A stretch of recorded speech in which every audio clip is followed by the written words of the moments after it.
Hello friends. तो आज से हम लोग एक न्यू ट्यूटोरियल सीरीज शुरू कर रहे हैं जो कि होगी HTML एंड CSS पर।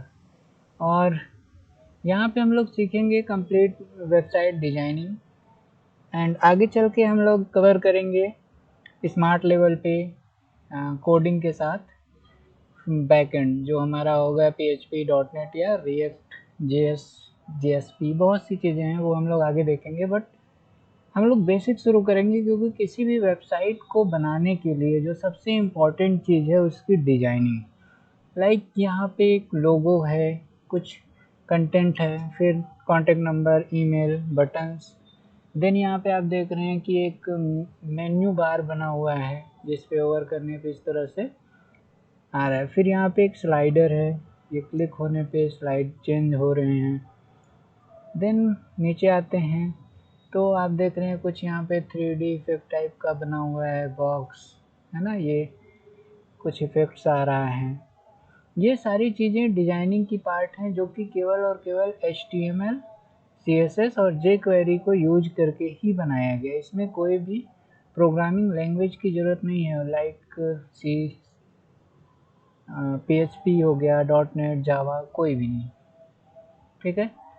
और ये सबसे इम्पॉर्टेंट पार्ट है। अगर आपको बहुत अच्छे से बैकएंड आ भी गया और आपको डिजाइनिंग नहीं आती है तो आप कभी भी क्लाइंट को सेटिस्फाई नहीं कर पाएंगे, वो आपसे खुश नहीं होगा, क्योंकि आपकी वेबसाइट जो बनेगी वो बहुत अट्रैक्टिव नहीं बनेगी। और क्लाइंट को क्या चाहिए? अट्रैक्शन चाहिए। जो सबसे अच्छा लगता है वही वो देखते हैं। उन्हें तो बैकएंड नहीं दिखता ना कि आपने इसके पीछे क्या कोड किया है, उन्हें केवल ये फ्रंट एंड दिखता है। और जब हम स्टार्ट करते हैं वेब डेवलपमेंट तो हमारे लिए भी सबसे ज़्यादा इम्पॉर्टेंट है कि हम इन चीज़ों को समझें कि ये कैसे बने हुए हैं। तो फ्रेंड्स, इसी चीज़ को हम लोग कवर करेंगे और बिल्कुल प्रोडक्शन लेवल पे हम आपको ट्रेंड करेंगे, ना कि एक इंस्टीट्यूट लेवल पे एज अ टीचर। ये हमारी खुद की सॉफ्टवेयर डेवलपमेंट कंपनी है और हम जो भी आपको प्रोडक्ट बनाएंगे या सिखाएंगे वो बिल्कुल इंडस्ट्रियल लेवल पे होगा। इंडस्ट्री में जिस तरह से काम होता है उस लेवल पे होगा। ऐसा नहीं है कि कोई भी कोड यहाँ कर दिया वहाँ कर दिया, कैसे भी इसको बना दिया, नहीं। आप जब एज ए स्टूडेंट काम करते हैं तो आपके लिए तो सही है, बट जब आप किसी कंपनी में जाएंगे तो ये सब चीज़ें बिल्कुल एक्सेप्ट नहीं की जाती हैं। कंपनियों में प्रॉपर वेल मैनेज्ड कोडिंग ही एक्सेप्टेबल होती है। तो हम उस लेवल की कोडिंग करेंगे, सीखेंगे, समझेंगे। तो आइए देखते हैं, मैं आपको बेसिक थोड़ा सा इंट्रोड्यूस कर देता हूँ और बाकी की चीज़ें हम नेक्स्ट ट्यूटोरियल में देखेंगे। ये सिंपल इंट्रोडक्शन वीडियो है तो हम इसमें बहुत कुछ आपको नहीं बताएंगे। हाँ, मैं आपको एक मोटा मोटा लेआउट दे देता हूँ। तो देखिए, आपके पास हो सकता है बहुत सारे एडिटर हों, या जो लोग फर्स्ट टाइम वेब डेवलपमेंट करने जा रहे हैं उन लोगों को मैं बोलूँगा कि आप VS कोड इंस्टॉल करिएगा। VS कोड ईजिली इंस्टॉल हो जाएगा, छोटा सा सॉफ्टवेयर है, आप इस पर काम कर सकते हैं। ठीक है। वैसे आप कोई भी आईडी यूज कर सकते हैं एडिटिंग के लिए, हमारे पास तो कई सारे हैं। मैं आपको अभी विजुअल स्टूडियो 19 पे बना के दिखाऊंगा, बट आगे के लेक्चर्स को हम VS कोड पे ही कवर करेंगे। विजुअल स्टूडियो बेसिकली .NET के लिए यूज किया जाता है और मैं इसे अभी यूज इसलिए कर रहा हूँ कि थोड़ा सा जल्दी हो जाएगा। बाकी नेक्स्ट ट्यूटोरियल से हम लोग VS कोड पे ही काम करेंगे। ठीक है। तो हम अपने इसको ओपन करते हैं। आप बिल्कुल विजुअल स्टूडियो 19 मत इंस्टॉल कीजिएगा क्योंकि ये बहुत बड़ा सॉफ्टवेयर होता है और आपके लिए बिल्कुल यूजलेस है। इस पे .NET के प्रोजेक्ट बनते हैं पूरे के पूरे कम्प्लीटली। बस मैं आपको एक स्ट्रक्चर दिखाना चाहता हूँ कि हम वेबसाइट कैसे बनाते हैं। तो मैं यहाँ पे एक प्रोजेक्ट ओपन करता हूँ, या बिल्कुल ये सब तरीका आप डोंट वरी, परेशान ना हो, मैं आपको नेक्स्ट ट्यूटोरियल में कंप्लीट बताऊंगा और वहाँ पे प्रोजेक्ट बनाने के तरीके दूसरे होंगे। मान लीजिए मैंने एक डेमो प्रोजेक्ट बनाया और इसको क्रिएट किया। ठीक है, ये हमारे यहाँ पे ओपन हो गया है। अब फ्रेंड्स, हम जब भी कोई भी वेबसाइट बनाने जाएंगे तो हमें कुछ चीज़ों का ध्यान रखना है। जैसे हमारे ये हमारा एक डेमो प्रोजेक्ट है। इस पे हमको एक फ़ोल्डर लेना है जिसमें हम अपनी CSS की फ़ाइल्स रखेंगे, और एक फ़ोल्डर और होगा jQuery की फ़ाइल्स के लिए, और एक हमारे पास पेज होगा जिस पे हम HTML की कोडिंग करेंगे। तो अभी हम jQuery नहीं देखेंगे, jQuery हम आगे के कुछ लेक्चर्स के बाद आपको समझाएंगे। तो मैंने अभी एक सिंपल CSS लिया है, और यहाँ पे हम एक और फाइल ऐड कर लेते हैं न्यू आइटम। ये आपके VS कोड में बिल्कुल डिफरेंट होगा, तो आप परेशान मत होइएगा कि मैं क्या बता दे रहा हूँ। बस हमें एक index.html पेज बनाना है। index.html हमने ये बना दिया। अब देखिए हमारे पास एक फाइल ये है index.html और एक है CSS का फोल्डर। और जब आप index.html बनाएंगे हो सकता है वो ब्लैंक आए, बट ये HTML के बेसिक टैग्स हैं कि यहाँ पे डॉक टाइप HTML होता है, फिर HTML टैग होता है, देन हेड होते हैं, इसके अंदर टाइटल होता है और बॉडी होता है। ये टाइटल या हेड क्या है, ये हमारी वेबसाइट के हेडर पे जो कुछ भी आपको यहाँ पे दिखता है ना, ये होता है। ये टाइटल हो जाएगा, ये आइकन होगा, ये सब हम आगे देखेंगे, बट वो पेज का पार्ट नहीं होता है। और जो हमारी ये बॉडी होती है वो पेज का पार्ट होती है। अब क्या करना है कि लाइक हमको एक हेडर बनाना है, तो हम यहाँ पे कोई भी चीज़ बनाने के लिए हमें यूज करना होता है। जैसे कि ये एक बॉडी है, एक बॉडी ये है ना, ये ब्लैक वाली एक बॉडी हो गई, एक दूसरी वाइट वाली बॉडी हो गई, उसके बाद और भी नीचे ऐसे बॉडी बन रही हैं, तो ये 2 बॉडीज हो गई। और यहाँ पे HTML में बॉडी को डिवाइड करने के लिए, स्पेसिफाई करने के लिए, ये भाई एक लोकेशन ये होगा, एक ये होगा, तो इसके लिए HTML में यूज किया जाता है div। ये सॉरी, इस तरह से हम div यूज करते हैं जो हमारी बॉडी को डिफाइन करता है। इसे आप डाइवर्जेंस या डिवाइडर कुछ भी कह सकते हैं। सिंपली हमें ये समझना है, ये बॉडी जो हम बनाते हैं ना, उसको हम div का यूज करके बनाएंगे। तो यहाँ पे हमने एक div ले लिया। अब इस पे हम क्लास या आईडी, CSS में क्लास होती है या आईडी होती है। अगर आपको कोई भी चीज़ या कोई भी कोड बार बार रिपीट करना है पूरे प्रोजेक्ट में या पेज पे, तो आप वहाँ पे क्लास यूज करेंगे। यानी क्लास क्या होती है, रिपीटेबल होती है, कि हमको ये ब्लैक बॉडी यहाँ चाहिए थी तो हमने यहाँ पे क्लास लगा दिया, और यही सेम बॉडी यहाँ भी चाहिए तो हम चूँकि रिपीट कर रहे हैं तो हम क्लास का यूज करेंगे। अगर नॉन रिपीटेबल बनाएंगे तो आईडी का यूज करेंगे। मैं दिखाता हूँ कैसे। जैसे सबसे पहले हमको एक हेडर बनाना है, तो हम आईडी लेंगे, क्योंकि एक पेज पे हेडर जो होगा वो एक ही होगा, हेडर, ठीक है। और इसी तरह से हम एक और ले लेते हैं मिड हेडर, मिड हेडर। अब हमने 2 बॉडीज बनाई हैं, एक हेडर और एक मिड हेडर। यहाँ पे आईडी क्यों लिया है, क्योंकि हमें इसे पूरे पेज पे दोबारा यूज नहीं करना, ये सिंगल आइडेंटिटी है, इसीलिए इसको आईडी देते हैं, क्योंकि अपने आप में आइडेंटिटी रखता है। और क्लास क्या होते हैं, वो रिपीटेबल होते हैं, मल्टीपल जगहों पे हम उसे यूज कर सकते हैं। तो आइए देखते हैं इनको हम अपनी CSS फाइल में कैसे यूज करेंगे। अगर आप CSS फाइल को देखें तो अभी तो हमने यहाँ फोल्डर बनाया है।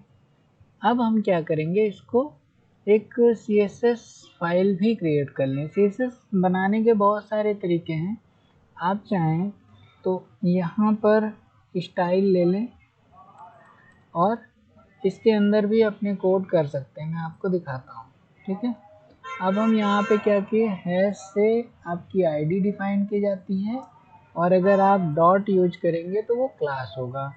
तो हमने यहाँ पे आईडी यूज किया है, इसलिए यहाँ पे हमने हैश लिया। अब हम इसको बताएंगे कि भाई जो ये मेरा हेडर वाली बॉडी है उस पर क्या करना है। तो पहले तो मैं कहता हूँ कि आप इसकी विड्थ को 100% कर दो, 100%, और इसकी हाइट को सेट कर देते हैं। इसकी हाइट मान लीजिए हमने 50 या 60 px कर दिया, ठीक है। और इसका कलर जो है वो हम दे देते हैं बैकग्राउंड कलर, इसको दे देते हैं ब्लैक, ठीक है। ये ब्लैक है, ये कर देते हैं।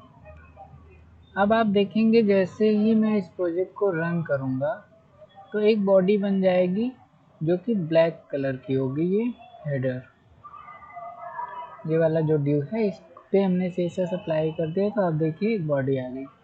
अब फ्रेंड्स आप देख रहे हैं यहाँ पे थोड़ा सा स्पेसिंग आ रहा है ना। ये स्पेसिंग इसलिए आता है कि बाय डिफ़ॉल्ट जो भी हम कोड करते हैं वो अपने आप यहाँ पे जो ड्यू है इस पे एक मार्जिन लगी होती है।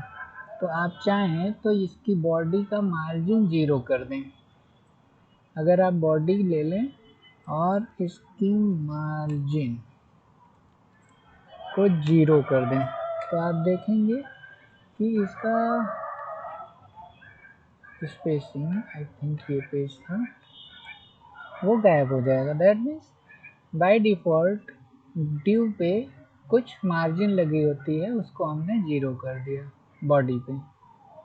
अब ऐसे ही मुझे अपना मेड हेडर भी डिफाइन करना है तो हम इसके लिए भी यहाँ पे हैश जो कि आईडी है और देन विड्थ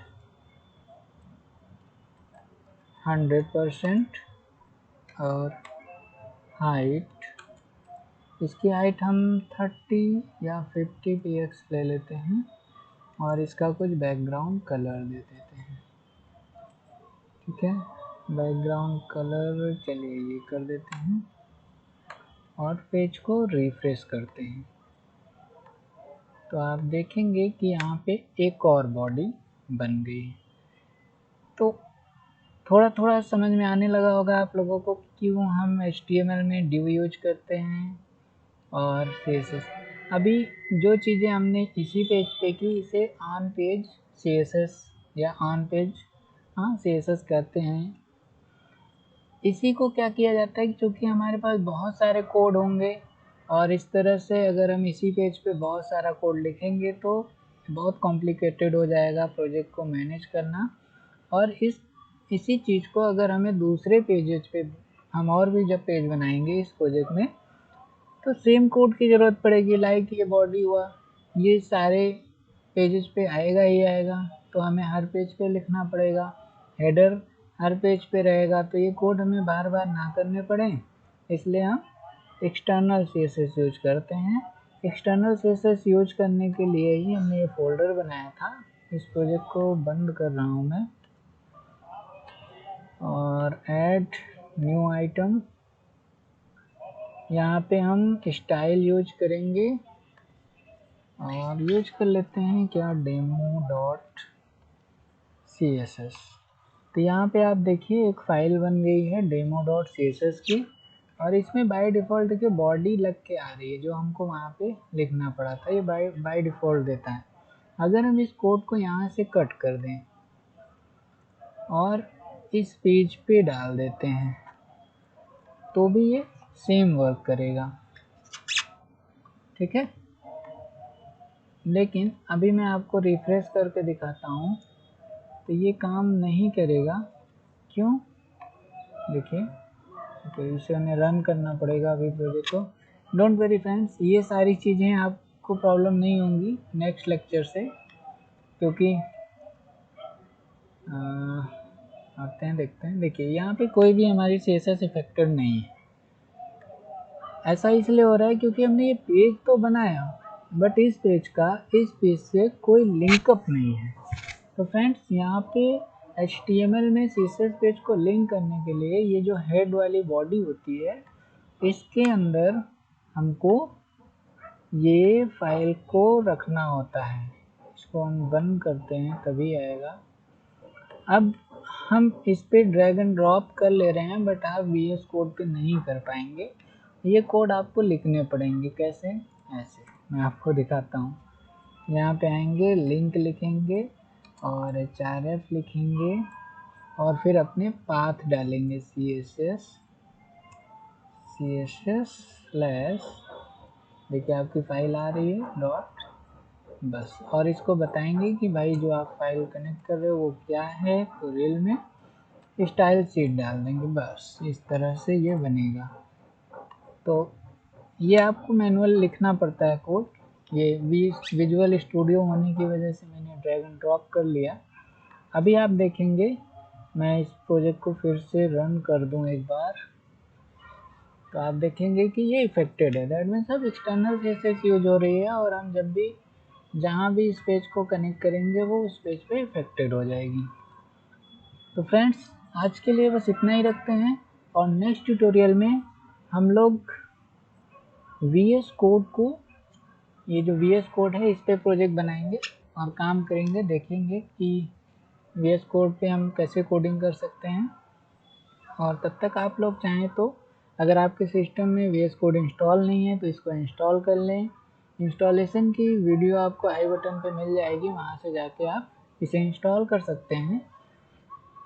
ठीक है फ्रेंड्स, तो मिलते हैं हम लोग नेक्स्ट ट्यूटोरियल में। Thank you for watching, keep learning guys, and do not forget to like, share and subscribe.